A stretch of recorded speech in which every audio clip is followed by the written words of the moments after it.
مفتی محمود، گنگوں سے سہارنپور جانے کا راستہ کتنا دور ہے؟ حضرت نے فرمایا بیٹا یہ تو پتہ نہیں ہے، لیکن میں جاتے ہوئے 15 پارے پڑھ لیتا ہوں اور واپسی میں 15 پارے پڑھ لیتا ہوں۔ ہر وقت قرآن ہی پڑھا کرتے تھے۔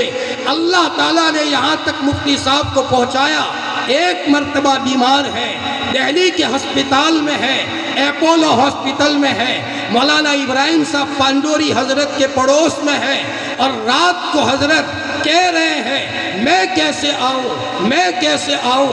تقریباً 45 کے قریب، 40 یا 45 کے قریب حضرت نے حج کیا تھا، عمرہ کیا تھا۔ اس سال حضرت حج کو نہیں گئے، کولے کی ہڈی ٹوٹ گئی تھی، حضرت گر گئے تھے، بیمار ہو گئے تھے، دہلی کے ہسپتال میں ہے۔ حضرت کہہ رہے میں کیسے آؤں۔ صبح کو مولانا ابراہیم صاحب نے پوچھا حضرت آپ کس کو کہہ رہے تھے؟ فرمایا بیٹا ابراہیم میرے پاس بیت اللہ آیا اور یوں کہا مفتی محمود اب کی مرتبہ تو تم نظر نہیں آئے، حتیم میں نظر نہیں آئے، ملتزم میں نظر نہیں آئے۔ مفتی صاحب نے فرمایا بیت اللہ میں کیسے آؤں، میرے کلے کی ہڈی ٹوٹ گئی تھی۔ بیت اللہ نے کہا میں آپ کے پاس آتا ہوں۔ فرمایا یہ کسی ڈاکٹر کو نہیں ملتا، کسی انجینئر کو نہیں ملتا، ہاں اگر ڈاکٹر ہے لیکن قرآن کے ساتھ نسبت ہے، انجینئر ہے لیکن قرآن کے ساتھ نسبت ہے، اللہ پاک قرآن کی نسبتوں کی بنیاد پر دیا کرتا ہے۔ وہی حضرت مفتی محمود صاحب نور اللہ مرقدہ کو اللہ تعالیٰ نے کہاں تک پہنچایا، ایک مرتبہ ہسپتال میں ہے، اچانک ان کے سینے پر ایک اجالا سا محسوس ہوا، اندر میں سے آواز آئی مجھے پہچانتے ہو میں کون ہوں؟ یہ اللہ کی طرف سے نور کی تجلی کا ظہور ہوا، اور اللہ کی طرف سے کہا گیا جانتے ہو میں کون ہوں؟ مفتی صاحب نے وہاں دواخانے میں کہنا شروع کیا ہاں میں نے تم کو گجرات کے بالوں میں، گجرات کے گالوں میں، بنگال کے بالوں میں دیکھا ہے۔ یہ اللہ تعالیٰ کا ایک نور نظر آیا تھا۔ میرے عزیزو جب بچہ قرآن پاک کو پڑھتا ہے، قرآن پاک کو سینے میں لے لیتا ہے اور قرآن پاک کے ساتھ عشق کرتا ہے تو قرآن کے عشق کے نتیجے میں اللہ پاک ہمارے بچے کو ضائع نہیں کرے گا، جہاں کہیں بھی جائے گا قرآن کی برکت سے اللہ پاک اس کی حفاظت کرے گا۔ آج ہم دجال کے دور میں گزر رہے ہیں، دجال کے دور میں ہمارے بچوں کی حفاظت کے لیے قلعے نہیں ہیں، ہمارے بچوں کی حفاظت کے لیے مضبوط دیوار نہیں ہے، ہمارے بچوں کی حفاظت کے لیے مسنون دعائیں ہیں، ہمارے بچوں کی حفاظت کے لیے قرآن پاک کی تلاوت ہے، ہمارے بچوں کی حفاظت کے لیے قرآن پاک کا عشق ہے۔ ہمارے بچے قرآن کے ساتھ جڑیں گے، اللہ پاک ان کو ضائع نہیں کرے گا۔ یہ معصوم بچوں نے اپنے سینے میں قرآن محفوظ کیا، قابل مبارکباد ہے وہ ماں باپ جنہوں نے اپنے ان بچوں کو مدرسے میں رکھا، اور قابل مبارکباد ہے وہ بچے جنہوں نے اپنے سینے میں قرآن کو محفوظ کیا، قابل مبارکباد ہے وہ اساتذہ جنہوں نے ان بچوں کے پیچھے رات دن محنت کر کے قرآن پاک ان کے سینے میں محفوظ فرمایا۔ حضرت امام ابو حنیفہ رحمۃ اللہ علیہ کے بیٹے نے جب قرآن پاک کا تھوڑا سا حصہ یاد کر لیا تو امام ابو حنیفہ رحمۃ اللہ علیہ بہت سارے دینار لے کر اپنے بچے کے استاذ کے پاس گئے اور یوں کہا آپ نے میرے بچے کے سینے میں کچھ قرآن پاک محفوظ کروایا ہے، اصل بدلہ تو اللہ پاک تمہیں عطا فرمائے گا، لیکن میری طرف سے جو کچھ بھی ہے آپ یہ ہدیہ قبول کر لو۔ میرے بھائیوں مدرسے میں ان پڑھنے والے بچوں کو معمولی مت سمجھو، خدا پاک کی قسم ان بچوں کے سینے میں اللہ پاک وہ علم دیتا ہے جس کے نتیجے میں فرشتے ان کی قدر کرتے ہیں، نہ دکھنے والی پاک مخلوق اور پاک جنات ان کی قدر کرتے ہیں۔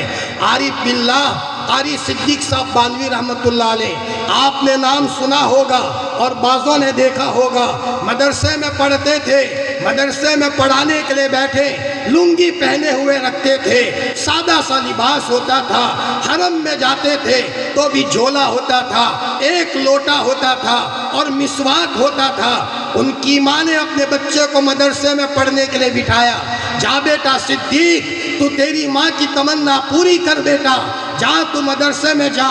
مدرسے میں پڑھنے بیٹھے، بچپن میں بیمار ہو گئے، ٹی بی جیسی بیماری لگ گئی، فرمایا کمزور ہو گئے، اوپر کی منزل پر چڑھتے تھے، سانس پھولتی تھی لیکن بیچ میں بیٹھ جاتے تھے اور یوں کہتے تھے اللہ پاک میں قرآن کو سینے میں لینے کے لیے آیا ہوں، تو ناراض مت ہو۔ ادھر ان کی ماں دعا کیا کرتی تھی، ادھر قاری صاحب محنت کیا کرتے تھے۔ اللہ پاک نے قاری صاحب کو وہاں تک پہنچایا۔ ایک مرتبہ حضرت جنگل سے آ رہے ہیں، ساتھیوں کا قافلہ ہے اور ملائم سنگھ کی سرکار تھی یو پی میں، اور ڈاکوؤں نے حضرت کو گاڑی کو گھیر لیا اور ڈاکوؤں نے کہا آپ کے پاس جو کچھ ہے ہمیں دے دو، ہم آپ کے پاس سے لوٹنے کے لیے آئے ہیں۔ قاری صاحب نے یہ نہیں کہا مجھے جانتے ہو میں کون ہوں، مجھے لوگ ہتھوڑا والے بابا سے جانتے ہیں، میری قدر کرو۔ قاری صاحب نے اپنے کو چھپایا، نام نہیں بتایا۔ لوگ حضرت نے فرمایا بھائی میرے پاس پیسے مدرسے کے ہیں مت لو۔ ڈاکوؤں نے کہا ہم کچھ نہ جانے، ہمیں تو پیسے چاہیے۔ قاری صاحب نے کہا لے لو۔ ادھر آسمان کی طرف دیکھ کر اشارہ کیا، میرے ربا میں تیرے دین کی نصرت میں لگا ہوں، تیری مدد شامل حال فرما دے۔ قاری صاحب کہہ کر کے آ گئے۔ مدرسے میں آنے کے بعد بچوں کو کہا بچوں جنگل میں جاؤ، 6 لوگ ہوں گے، اندھے ہوں گے اور وہ یوں کہتے ہوں گے ہتھوڑا والے بابا کے پاس لے چلو، ہتھوڑا والے بابا کے پاس لے چلو۔ قاری صاحب کو ہتھوڑے والے بابا کہا جاتا تھا، چنانچہ بچے گئے تو سارے گنڈے اور چور اندھے ہو گئے تھے۔ بچے ان کا ہاتھ پکڑ کر قاری صاحب کے مدرسے میں لائے اور قاری صاحب نے پھر کہا توبہ کرو، معافی مانگو، آئندہ کبھی ہم فقیروں کو چھیڑو گے تو فرمایا حضرت بھول ہو گئی، آئندہ ہم کبھی آپ کو نہیں چھیڑیں گے۔ تو پھر قاری صاحب نے آسمان کی طرف دیکھ کر کہا ربا میں نے معاف کیا ہے تو بھی معاف کر دے۔ سارے چوروں کو آنکھیں مل گئی، چور وہاں سے روانہ ہو گئے۔ میرے بھائیوں اپنے کلیجے پر ہاتھ رکھ کر کے سوچو، کیا ڈاکٹروں کو یہ چیز مل سکتی ہے؟ ہاں اگر ڈاکٹر ہے اور قرآن سے تعلق ہے۔ انجینئروں کو یہ چیز مل سکتی ہے، ہاں اسی وقت ملے گی جب انجینئر کا تعلق قرآن پاک کے ساتھ ہوگا۔ عارف باللہ قاری صدیق صاحب بانوی رحمت اللہ علیہ، ان کی ماں نے اپنے بچے کو مدرسے میں پڑھایا۔ ماں بڑی نیک تھی، بیٹا میں تجھے کسی مقام تک پہنچانا چاہتی ہوں۔ قاری صاحب فرماتے ہیں میری ماں کی قربانی کے نتیجے میں کئی مرتبہ محمد الرسول اللہ صلی اللہ علیہ وسلم کو میں نے خواب میں دیکھا ہے اور 3 مرتبہ اللہ پاک کی خواب میں زیارت کی ہے، 3 مرتبہ اللہ پاک کی خواب میں زیارت کی ہے۔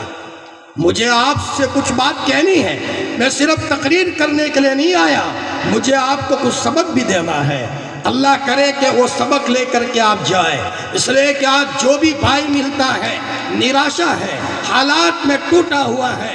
میرے عزیزوں مسلمان کی پیٹھ مضبوط ہے، اگر کسی کا خسر کروڑ پتی ہو وہ ڈھیلا نہیں رہتا، وہ کمزور نہیں رہتا، وہ بلڈنگ بناتا ہے، اچھے کام کرتا ہے، لوگ کہتے ہیں اس کے خسر مضبوط ہے، اس کی پیٹھ مضبوط ہے۔ میرے بھائیوں ہمارے ساتھ ہمارا اللہ ہے، ہم اللہ کو مانتے ہیں، ہم نماز پڑھنے والے لوگ ہیں، ہم قرآن پر ایمان رکھنے والے لوگ ہیں۔ جب اللہ ہمارے ساتھ ہے، ہمیں جب کوئی ضرورت ہوگی ہم اللہ کو کہیں گے، اللہ پاک ہماری ضرورت کو پورا فرمائے گا۔ کبھی کبھی اللہ تعالیٰ نیکیوں کی لذت دنیا میں چکھا دیتا ہے، چکھا نہیں ہے اس لیے مسجد سے دور ہے، چکھا نہیں ہے اس لیے مدرسے سے بھاگتے ہیں، چکھا نہیں ہے اس لیے قرآن کو مہینے ہو جاتے ہیں ہاتھ نہیں لگاتے، چکھا نہیں ہے اس لیے تنہائیوں میں بیٹھ کر درود نہیں پڑھتے، چکھا نہیں ہے اس لیے تنہائیوں میں بیٹھ کر اس سے یاری نہیں ہے، دوستی نہیں ہے۔ ورنہ شیخ الحدیث مولانا زکریا صاحب رحمت اللہ علیہ فضائل اعمال جنہوں نے لکھی، ان کے باپ نے ان کی تربیت کی تھی۔ اللہ ہم سب کو نیک باپ بنائے۔ باپ بن جانا بہت آسان ہے، لیکن تربیت کرنے والا باپ بننا یہ اصل ہے۔ جی ہم ایسی حالت میں دنیا سے جائیں ہمارا بچہ نماز کا عاشق بن چکا ہو، ایسی حالت میں ہم دنیا سے جائیں ہمارا بچہ چپ کے درود پڑھتا ہو۔ حضرت شیخ فرماتے ہیں میں چھوٹا سا تھا، دنیا کا لالچی تھا، پیسوں کا لالچی تھا، پیسوں کا حریص تھا، چیزوں کے پیچھے دوڑنے والا تھا، لیکن میرے والد نے 17 سال تک مجھے اپنے سے الگ نہیں کیا۔ زکریا میں نے اس لیے تجھے جنا نہیں ہے کہ تو دنیا میں دنیا کا پجاری بنے، بیٹا میں چاہتا ہوں تیرے خوابوں میں حضور کی زیارت ہو، تیرے خواب میں اللہ کے رسول آئے۔ 17 سال تک حضرت شیخ کو ان کے والد مولانا یحییٰ صاحب نے اپنے پاس رکھا، کبھی حضرت مدنی کے پاس لے کر کے گئے، فرمایا بزرگوں کے پاس لے کر کے گئے، حضرت دعا کرو میرا بچہ زکریا نکل جائے، میرا بچہ زکریا نکل جائے۔ 17 سال تک تربیت کی، 17 سال کے بعد پھر کہا بیٹا زکریا جا تو آزاد ہے۔ تو حضرت شیخ زکریا نے روتے روتے کہا ابا اب میں کہاں جاؤں، اب تو مجھے اللہ کی یاد کے سوا کوئی چیز اچھی نہیں لگتی، ابا اب میں کہاں جاؤں، اب تو مجھے نمازوں کے سوا کوئی چیز اچھی نہیں لگتی۔ حضرت شیخ فرماتے ہیں شاید ہی کوئی رات ایسی ہو جس میں حضور کی خواب میں زیارت نہ ہوتی ہو، شاید ہی کوئی رات ایسی ہو جس میں خواب میں حضور کی زیارت نہ ہوتی ہو۔ حضور نے خواب میں آ کر کے کہا مولوی زکریا تم درود بہت پڑھتے ہو، تمہاری وفات مدینے میں ہوگی اور تم کو جنت البقیع میں دفن ہونا ہے۔ ایک مرتبہ سہارنپور میں بیمار ہو گئے، حضرت شیخ نے سفر کی تیاری شروع کر دی، رات کو حضور خواب میں آئے، مولوی زکریا وقت آئے گا تمہیں بتا دیا جائے گا، وقت آئے گا تمہیں بتا دیا جائے گا۔ میرے بھائیوں یہ ماں باپ کی تربیت کے نتیجے میں بچہ کہاں سے کہاں پہنچتا ہے۔ حضرت شیخ فرماتے ہیں ایک مرتبہ اللہ نے ان کی دعاؤں میں تاثیر رکھی تھی۔ ایک مرتبہ حضرت اللہ کے رسول صلی اللہ علیہ وسلم کے پاک روضے کے پاس بیٹھے ہیں اور پڑوس میں ایک عرب تھا، عرب کو نیند آئی، سامنے اللہ کے رسول صلی اللہ علیہ وسلم آئے، اللہ کے رسول نے اس عرب کو کہا بھائی تمہارے پڑوس میں ہمارے مولوی زکریا بیٹھے ہیں، ہندوستان سے آئے ہیں، سنتوں کے عاشق ہیں، ہم پر درود کثرت سے پڑھتے ہیں، ہمارا سلام ان کو پہنچا دو اور کہو مولوی زکریا تم تو ہمارے قدموں میں بیٹھے ہو۔ فرمایا یہ ماں باپ کی تربیت کے نتیجے میں اللہ پاک بچوں کو کہاں سے کہاں پہنچاتے ہیں۔ ایک مرتبہ سہارنپور میں بیٹھے تھے، درود پڑھ رہے تھے اور درود شریف پڑھتے پڑھتے اچانک حضرت شیخ نے مدینے کی طرف چہرہ گھما دیا اور چہرہ گھما کر کے کہا روتے روتے اجازت ہو تو آ جاؤں، اجازت ہو تو آ جاؤں، یا رسول اللہ بلا لو تو آ جاؤں۔ یہ کہہ کر کے دھاڑے مار کر کے رونا شروع کیا۔ حضرت شیخ فرماتے ہیں میرے باپ نے تربیت نہ کی ہوتی تو نہ معلوم زکریا کون سی گلیوں میں گھومتا، میرے باپ کی تربیت کے نتیجے میں اللہ پاک نے آج مجھے کہاں پہنچایا ہے۔ میرے بھائیوں جیسے حضرت شیخ کو باپ ملا تھا، ہم سب کے بچے ایسے باپ کی تمنا کرتے ہیں، ہم سب کے بچے یہ چاہتے ہیں میرا